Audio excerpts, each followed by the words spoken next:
The sounds of war echoed through the air, a cacophony of distant artillery fire, the hum of planes flying overhead, and the relentless march of soldiers across the battlefield.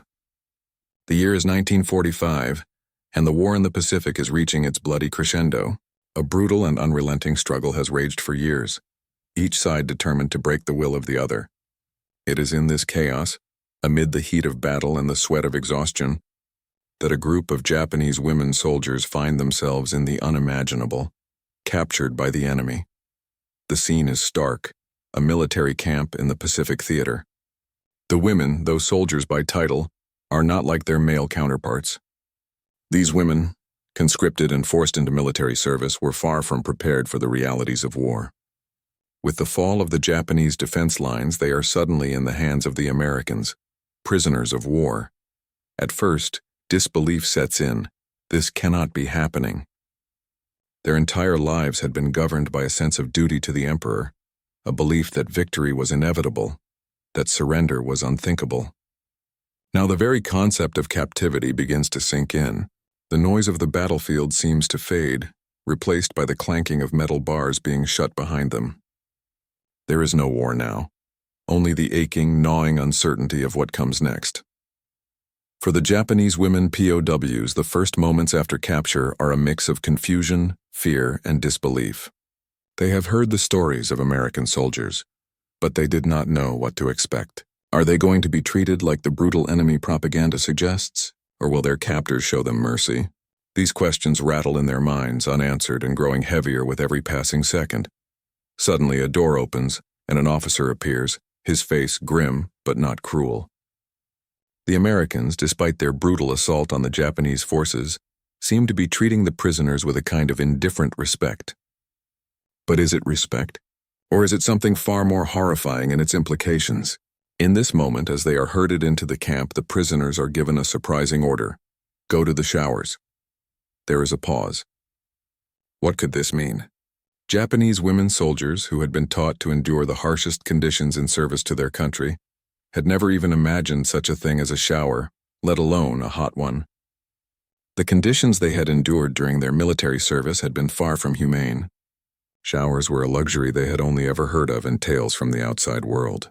The thought of standing beneath a steady stream of hot water was almost too fantastical to be believed. And so, they walk slowly, unsure of what they are about to experience, as the sound of water fills the air, both a blessing and a mystery. For the first time in years, they are given the luxury of comfort. But will this simple act of kindness from their captors be a sign of mercy, or will it come at a cost they are yet to comprehend? The war between Japan and the United States had been building for years before the capture of these women.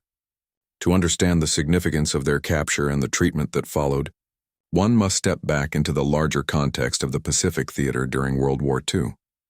The geopolitical climate of the time was one of extreme tension, where entire nations were defined not only by their leaders, but by their commitment to a brutal ideology that left no room for compassion.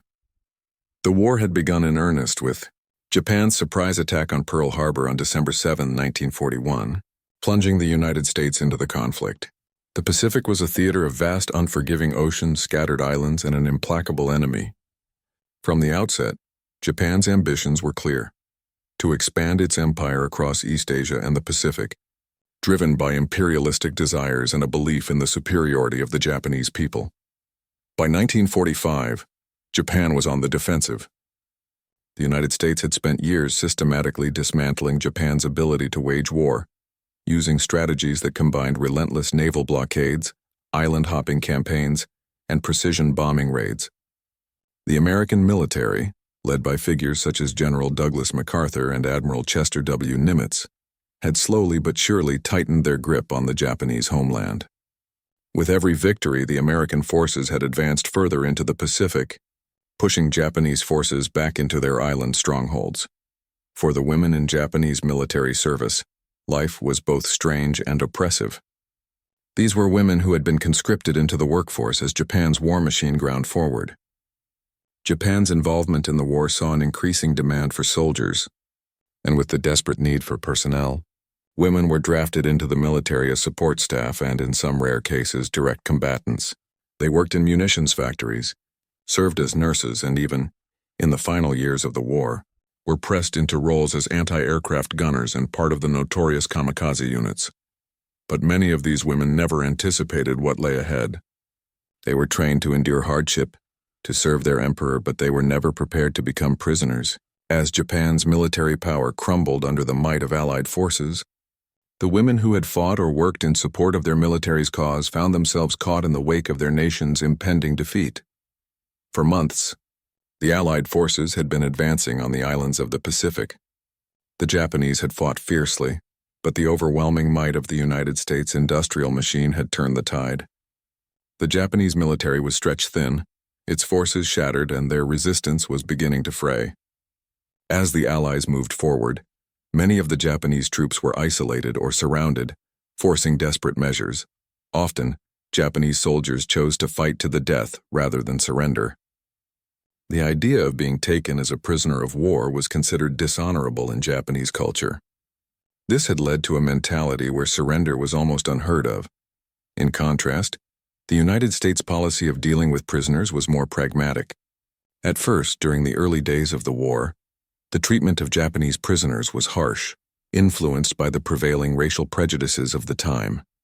But as the war progressed, American military policy began to change, with the realization that proper treatment of POWs could lead to better intelligence and fewer casualties in future battles. However, despite this shift, many American soldiers had little sympathy for the captured Japanese forces, and the trauma of the war would often shape the treatment of prisoners in unpredictable ways. For the women who found themselves prisoners, it was a life of unexpected vulnerability. They had not been trained to fight the same way as the men, and their roles had often been relegated to the periphery of combat, supportive, auxiliary, or even non-combatant. But as Japan's empire crumbled, many of these women became part of the tragic reality of the Pacific War's closing chapters. The act of being captured by the American forces would have been one that many of them never even considered. The harshness of their environment had prepared them for battle, but the concept of surrender was foreign. These women had lived through endless bombardments, diseases, food shortages, and the constant shadow of death. But they had never experienced the psychological shift that came with being a prisoner, no longer part of the war effort, but instead relegated to the role of a captive. For the American forces, the act of capturing Japanese soldiers, particularly women, was no less complicated. The traditional view of the enemy in wartime was often dehumanizing, especially given the widespread propaganda that demonized the Japanese as fanatical, ruthless, and merciless. There was an expectation among many that the prisoners would be ruthless and dangerous, hardened by years of conflict. Yet for the women in question, the reality was far different. These women had endured just as much suffering as their male counterparts, and their surrender was more a consequence of the collapse of Japan's military than any sense of defeat. They were women who had been caught in the tide of a war they had little control over, and now, as they stood in the confines of a POW camp, the shock of their situation was overwhelming. They had heard of American prisoners of war being held in brutal conditions in Japanese camps, yet here they were, under the American flag, unsure of what awaited them. The moment of their capture marked the start of a new chapter, one in which they were no longer enemies but simply individuals caught in the gears of a war machine much larger than themselves. The irony of their situation was not lost on the women who now faced their captors. These women, who had endured so much in the name of duty, were now being ushered into the unknown. The moment of surrender was but the first of many unknowns, as the Americans' next steps remained uncertain. Would they be treated with kindness? Would they be given basic human decency? Or would they too become part of the brutal machinery of war that had shaped their lives? In the coming days, their fate would begin to unfold. And the first unexpected sign of kindness would be the offering of something so basic, so simple that it seemed almost too good to be true: a hot shower. To those women, this was a moment of overwhelming contradiction. They had been trained for suffering, and yet, here was an offering of comfort they had never dared to dream of in the face of defeat. The women stood frozen for a moment as the door to the shower room opened, the sound of rushing water spilling out into the hall like a foreign, magical invitation. The American guards, whose faces were hard and impassive, gestured them forward. For many of these women, who had lived through the unrelenting horrors of war, bombs falling, soldiers dying, disease spreading. The idea of a shower was almost unimaginable.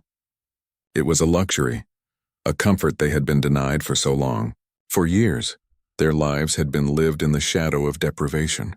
The war had stripped them of their humanity in many ways, forcing them into roles they never asked for, and now they found themselves at the mercy of their captors.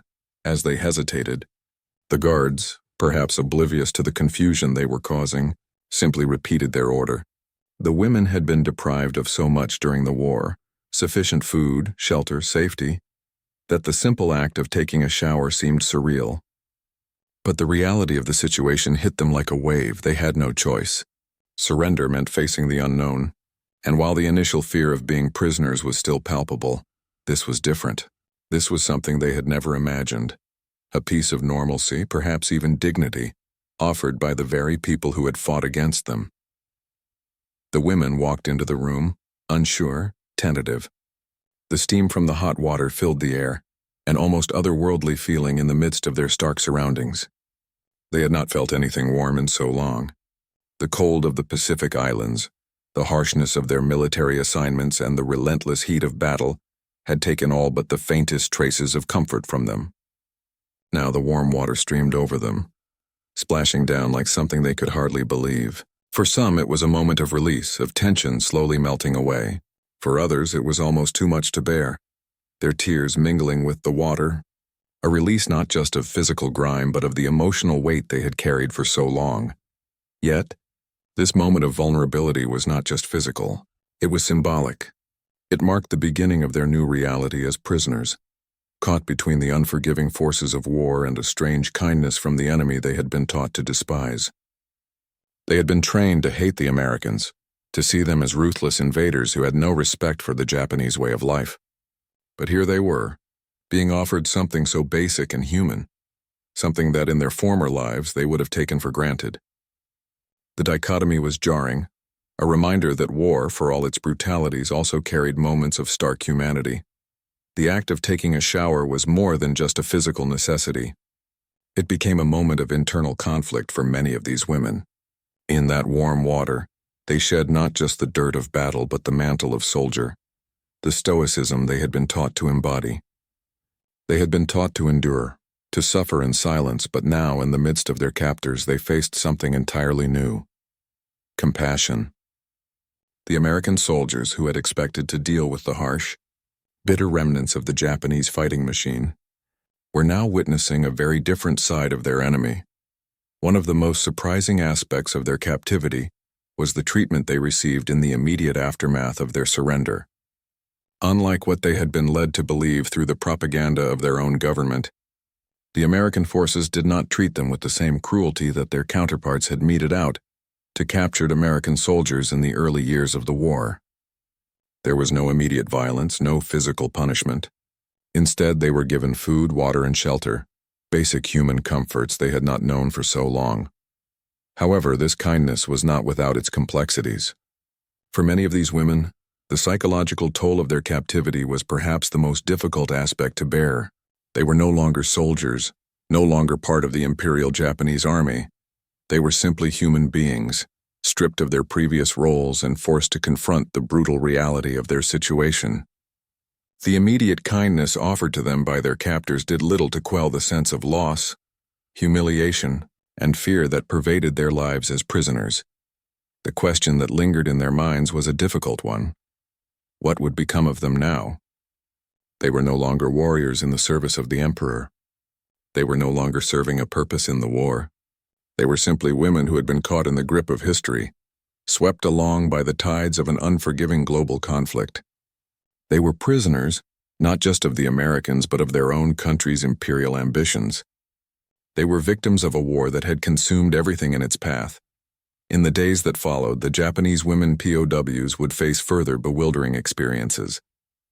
The American military, perhaps seeing the need to uphold a moral high ground, began to offer these women more comforts, clean clothing, food, and, remarkably, more opportunities for basic human interaction. They were not forced into hard labor, nor were they subjected to the same brutality that many prisoners of war had experienced in other parts of the world. But still they were prisoners, dehumanized by the conditions of the war, separated from their families and haunted by the knowledge that they had been part of a losing cause. For the American soldiers, this moment of kindness was part of a larger strategy, a strategy that recognized the value of humanity even in the enemy. The Americans had come to understand that their ultimate victory would not be just about defeating Japan on the battlefield, but about breaking the enemy's will to continue fighting. Capturing these women, while undeniably a military victory, was also a psychological one. It sent a message not just to the Japanese military but to the world, that the Americans were not simply invaders. They were conquerors who could show mercy and compassion even in the midst of war. The women's reaction to the showers and to the kindness they were being shown was a complex one. Some felt a sense of relief, a fleeting moment of peace in the chaos that had defined their lives for so long. Others felt deep shame, the humiliation of surrender weighing heavily on their souls. There was no easy way to reconcile these feelings. For many of them, the act of being cared for by the enemy was as much a psychological burden as it was a physical one. The days following the shower incident marked the beginning of a long, painful journey for the Japanese women POWs. Their lives had been irrevocably changed, not just by the violence they had experienced, but by the unexpected mercy they had been shown. Their surrender, and the subsequent treatment they received, would become emblematic of a larger shift in the conduct of war, a shift that recognized the human cost of conflict, even as it continued to rage. In the immediate aftermath of their capture, these women were processed into the POW camp system. The conditions in these camps, while not as dire as those faced by some of their male counterparts, were far from ideal. Many of these women had been subjected to harsh, brutal conditions in the years leading up to their capture. Deprivation, exhaustion, and the trauma of endless combat. Even as they were given basic comforts like food and water, the psychological scars of their experiences would take much longer to heal. The Japanese women POWs were forced to confront the full scope of their personal and national tragedy. Their identities as soldiers, their roles as women in the Japanese military, and their very understanding of themselves had been shattered. The world they had known was now gone. They were no longer members of an empire bent on expansion. They were simply prisoners of war, casualties of a conflict that had consumed the globe and had left little in its wake but destruction and loss. For some of these women, the kindness shown to them by the Americans created a sense of moral conflict. They had been raised in a culture that taught them to fight to the death for their emperor. Surrender was seen as dishonorable, an unthinkable act of betrayal. Yet here they were, alive and cared for by the very people they had been taught to view as the enemy. The complexity of their emotions in these moments was profound. There was relief, yes. Relief from the heat of battle, from the physical deprivation, and from the constant fear of death. But there was also guilt. The shame of surrender was not easily washed away by the warmth of a shower or the comfort of food. The psychological weight of defeat and of being a captive lingered long after their physical needs had been met. In the larger scope of the war, the consequences of the Pacific Theater's final years were still being felt. The United States had already gained the upper hand in the Pacific, with major victories at places like Midway and Iwo Jima. The fall of Japan was inevitable, but the brutality of the final stages of the war would continue until the emperor himself had no choice but to surrender. The dropping of atomic bombs on Hiroshima and Nagasaki in August 1945 sealed Japan's fate, and the war in the Pacific ended officially on September 2nd in 1945, with the signing of Japan's unconditional surrender. The American decision to treat Japanese POWs with a level of humanity during the final months of the war was a reflection of the complex nature of warfare. The United States, despite the atrocities committed during the war, sought to maintain a moral high ground. The treatment of prisoners, especially women, in these final stages of the war became an important psychological tool, one that helped to break Japan's will to resist further. It also showed a side of the Americans that contrasted sharply with the images of brutal, dehumanized soldiers often portrayed in wartime propaganda. For the women who were captured, the end of the war brought both relief and confusion. They were no longer soldiers. They were no longer fighting for a cause. In the months and years that followed, many of them would be repatriated to Japan. where they would have to face a society that had been irrevocably altered by its defeat. These women, once proud warriors for their country, now returned to a homeland that was reeling from its own war-torn collapse. Japan had to rebuild itself both physically and morally after the devastation of the war. The women who had been part of the military effort were left to pick up the pieces of their own lives. Just as the country sought to piece together its shattered identity, the emotional toll of the war on these women was not easily measured.